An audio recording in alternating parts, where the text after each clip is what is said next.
Hello friends, welcome to my channel. आज मैं आपको बहुत ही आसान तरीके से शर्ट कॉलर कुर्ती बनाना बताऊंगी। तो इसके लिए हमने यहाँ पर 2.5 मीटर फैब्रिक लिया है। तो हमने कपड़े को इस तरह से डबल में रखा है। ये इसकी लंबाई है और ये चौड़ाई है। अभी हम इस कपड़े को चौड़ाई में भी फोल्ड कर लेंगे। तो कपड़े को पूरा फोल्ड नहीं करना है, थोड़ा ही फोल्ड करना है। तो देखिए, इस तरह से हमने इसको फोल्ड कर दिया है। 4 फोल्ड की विड्थ है 12 इंच।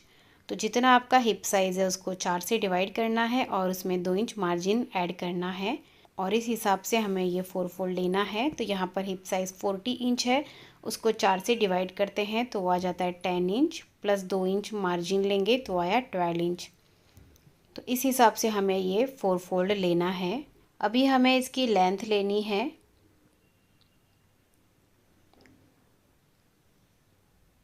तो रेडी लेंथ है 45 इंच। 1.5 इंच हम मार्जिन ले लेंगे तो 46.5 इंच पर निशान लगा लेंगे। यहाँ पर स्ट्रेट लाइन बना देंगे, यहाँ तक हमारी लेंथ रहेगी। अभी हम शोल्डर लेंगे। तो शोल्डर है 7 इंच, उसमें हम आधा इंच का एक्स्ट्रा लेंगे क्योंकि हम कॉलर नेक बना रहे हैं। इसके लिए हम 7.5 इंच शोल्डर लेंगे। अब यहीं से आर्म होल लेंगे, आर्म होल भी हम लेंगे 7 इंच। इन दोनों पॉइंट्स को स्ट्रेट लाइन से जोड़ेंगे। अब यहाँ पर हमें चेस्ट का 4th part plus 2 inch margin लेना है। तो चेस्ट है 40 इंच, उसको 4 से डिवाइड करते हैं तो आ जाता है 10 इंच। उसमें 2 इंच लूजिंग लेंगे तो आया 12 इंच।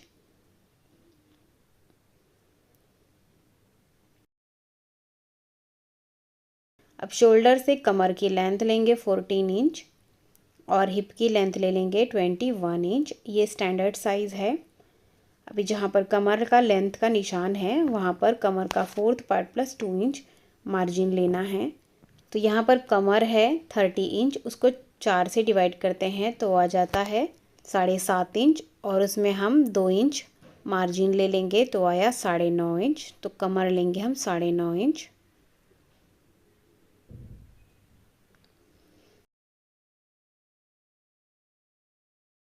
अब जहाँ पर हिप लेंथ का निशान है वहाँ पर हिप का 4th part plus 2 inch margin लेना है। तो हिप है 40 इंच, उसको 4 से डिवाइड करते हैं तो आ जाता है 10 इंच और 2 इंच मार्जिन लेंगे तो आया 12 इंच। अभी इन तीनों पॉइंट्स को हम जोड़ देंगे। अब नीचे की तरफ हम स्ट्रेट लाइन बना देंगे क्योंकि हम ये स्ट्रेट कुर्ती बना रहे हैं तो हमें स्ट्रेट लाइन बनानी है नीचे तक। अब यहाँ से 1 इंच पे मार्क करेंगे और इस तरह से बैक का आर्म होल ड्रॉ करेंगे। अभी ये जो लाइन है यहाँ से अंदर से हम फ्रंट का आर्म होल भी ड्रॉ कर लेंगे। अभी नेक की मार्किंग कर लेंगे। तो नेक विड्थ ले लेंगे 3 इंच।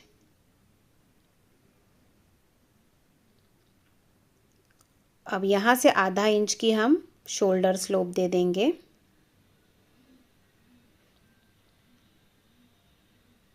अब बैक के लिए हम 1.5 इंच पे निशान लगा लेंगे और फ्रंट के लिए हम 3.5 इंच पे निशान लगाएंगे।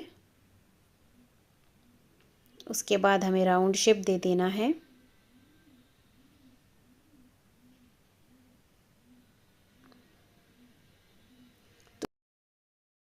तो कुर्ती की मार्किंग हो गई है। अभी कटिंग करेंगे। सबसे पहले बैक नेक और बैक आर्म होल से कटिंग कर लेंगे। तो इस तरह से हमने कटिंग कर ली है। अभी ये जो साइड में बचा हुआ कपड़ा है इसमें से हम स्लीव्स कट करेंगे। अभी इसको ओपन कर लेना है और इसमें से बैक पार्ट को साइड में रख देना है। फ्रंट पार्ट को फिर से फोल्ड कर लेंगे और फ्रंट नेक और फ्रंट आर्म होल की कटिंग करेंगे। तो हमने फ्रंट नेक और फ्रंट आर्म होल की कटिंग कर ली है। अभी बचे हुए कपड़े से स्लीव्स की कटिंग करेंगे। तो इस तरह से कपड़े को 4 फोल्ड में रखना है। 4 फोल्ड की विड्थ लेनी है 10 इंच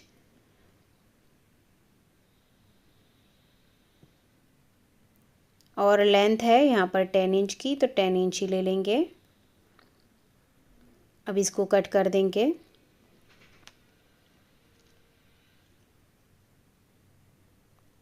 तो इस तरह से हमने कपड़े को 4 फोल्ड में रखा है। अब यहाँ पर हम 3 इंच पे निशान लगा लेंगे और इस तरह से स्लीव्स का शेप ड्रॉ कर लेंगे।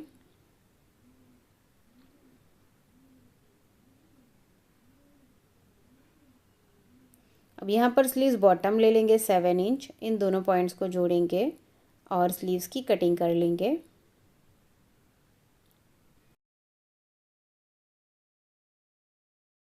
अभी इसके सेंटर में भी एक कट लगा लेना है। उसके बाद हम स्लीव्स को ओपन करके रखेंगे। उसके बाद फ्रंट का आर्म होल ड्रॉ करना है और इसकी भी कटिंग कर लेनी है।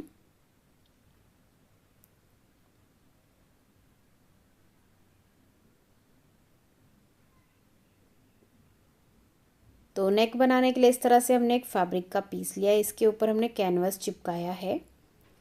इसकी विड्थ है 9 इंच और लेंथ है 10 इंच। अब इसको हम इस तरह से फोल्ड कर लेंगे और कुर्ती के फ्रंट पार्ट को लेना है। अब इस तरह से इसको इसके ऊपर रखना है और नेक के शेप में इसकी कटिंग कर लेनी है।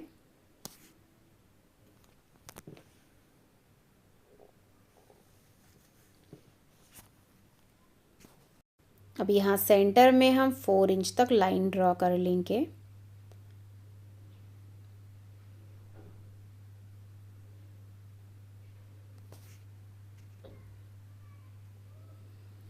अभी फ्रंट पार्ट को ओपन करके रखना है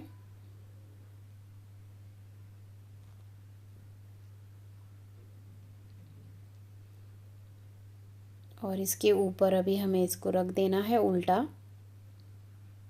और ये जो लाइन बनाई है उसी के ऊपर हम सिलाई लगा लेंगे। तो देखिए किस तरह से एकदम लाइन के किनारे से सिलाई लगानी है।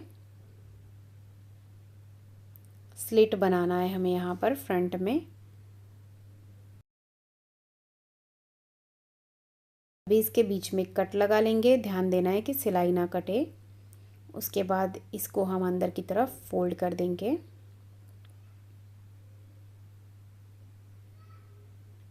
अच्छे से फोल्ड करके प्रेस कर लेना है।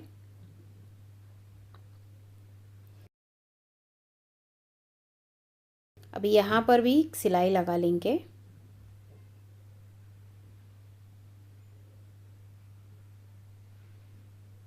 तो जो बैक साइड की जो पट्टी है वो इसमें फिक्स हो जाएगी।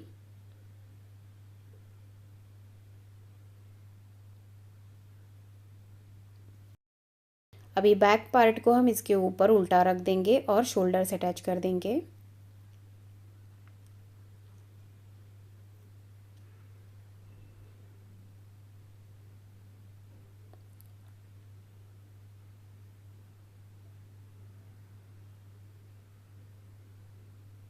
तो देखिए शोल्डर से अटैच कर दिया है हमने।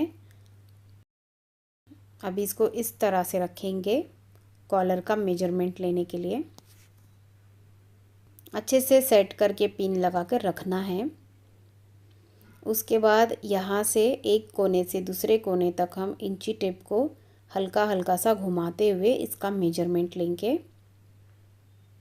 तो ये यहाँ पर 9 इंच का आया है, तो 18 इंच का हमारा कॉलर कट होगा। अभी हमने कैनवस पेपर लिया है, इसकी विड्थ है 4 इंच और लेंथ है 20 इंच। अभी इसको हम सेंटर से फोल्ड करके रखेंगे।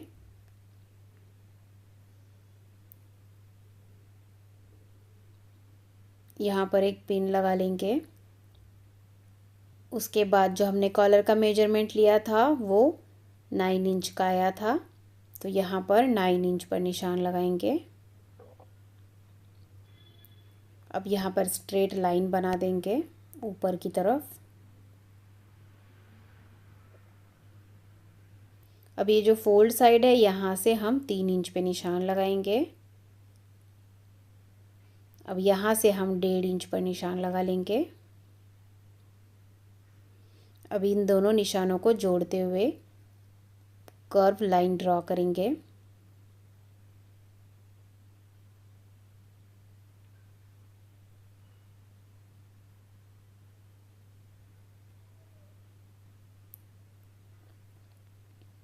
अभी वापस से यहाँ पर हम कॉलर का मेजरमेंट डालेंगे 9 इंच का।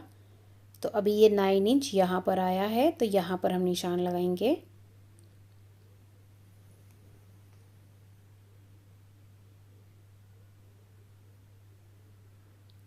अब इस लाइन को हमें यहाँ पर ऊपर की तरफ हल्का सा तिरछा जोड़ देना है। तो ये हमारे कॉलर की मार्किंग हो गई है। अभी हम इसकी कटिंग करेंगे।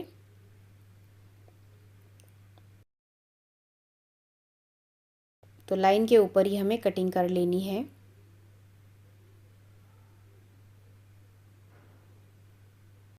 अभी हमने 2 फैब्रिक के पीसेस लिए हैं, दोनों पार्ट्स की सीधी साइड हमने अंदर की तरफ रखी है।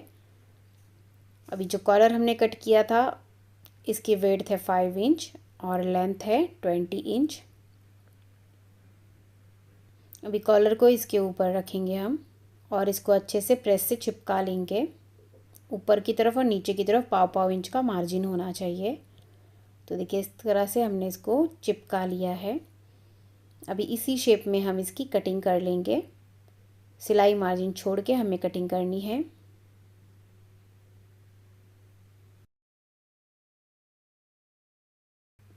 अभी जिस पर हमने कैनवस चिपकाया है उसकी जो नीचे वाली साइड है, ये जो कर्व साइड है, यहाँ पर हम सिलाई लगा देंगे।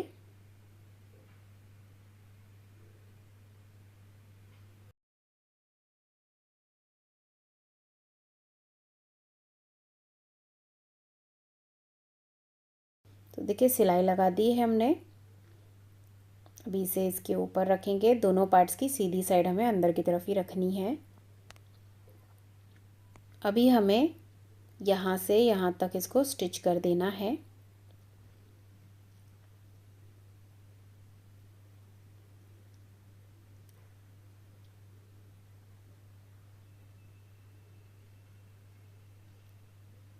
तो देखिए इस तरह से हमने इसको स्टिच कर दिया है। अभी कोनों में कट लगा लेंगे।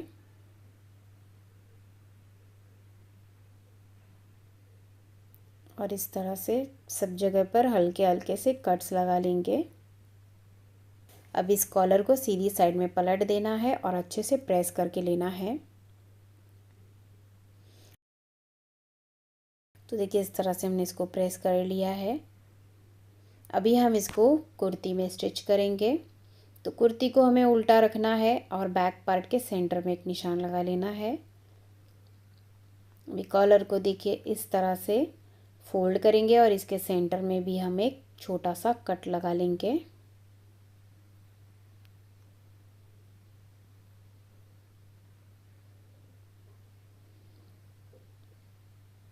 अभी इसको इसके ऊपर इस तरह से रखेंगे और पूरे नेक लाइन में इसको स्टिच करेंगे। तो देखिए सबसे पहले हम यहाँ पर पूरे में पिंस लगाकर इसको सेट कर लेंगे। उसके बाद सिलाई लगा लेंगे जिससे कि सिलाई करने में आसानी हो जाएगी।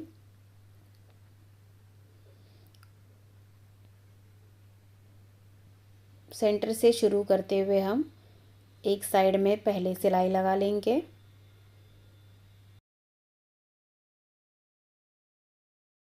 जिस तरफ कैनवस लगा है वो वाली साइड हमें स्टिच नहीं करनी है, जो दूसरी साइड थी वो हम स्टिच कर रहे हैं। अब दूसरी साइड में भी स्टिच कर देंगे। तो देखिए सिलाई लगा ली है। उसके बाद यहाँ पर हम छोटे छोटे कट्स लगा लेंगे। अभी इसको सीधी साइड में पलटेंगे। अभी कॉलर को हमें सीधी साइड में पलट देना है। अभी बैक साइड में देखिए इस तरह से सिलाई जो लगी है उसको अंदर करना है और ऊपर वाले पार्ट को इसके ऊपर रख के सिलाई लगा लेनी है पूरे राउंड में।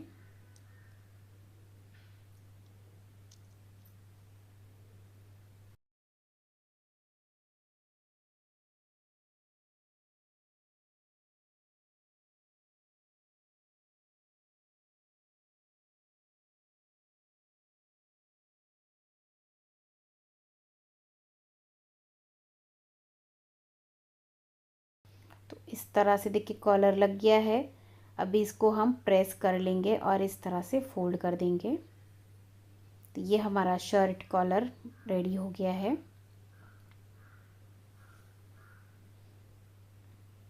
अभी हमने देखिए स्लीव्स में जॉइंट लगाकर इसके ऊपर लेस लगा ली है।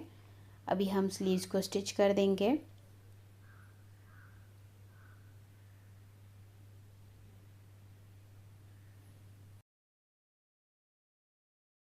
तो स्लीव्स को शोल्डर के ऊपर उल्टा रखना है और इसे स्टिच कर लेना है इस तरह से। इसी तरह से दूसरा स्लीव्स भी हम स्टिच करेंगे। तो देखिए हमने दोनों स्लीव्स को स्टिच कर दिया है। उसके बाद अभी हम इसको उल्टा कर देंगे।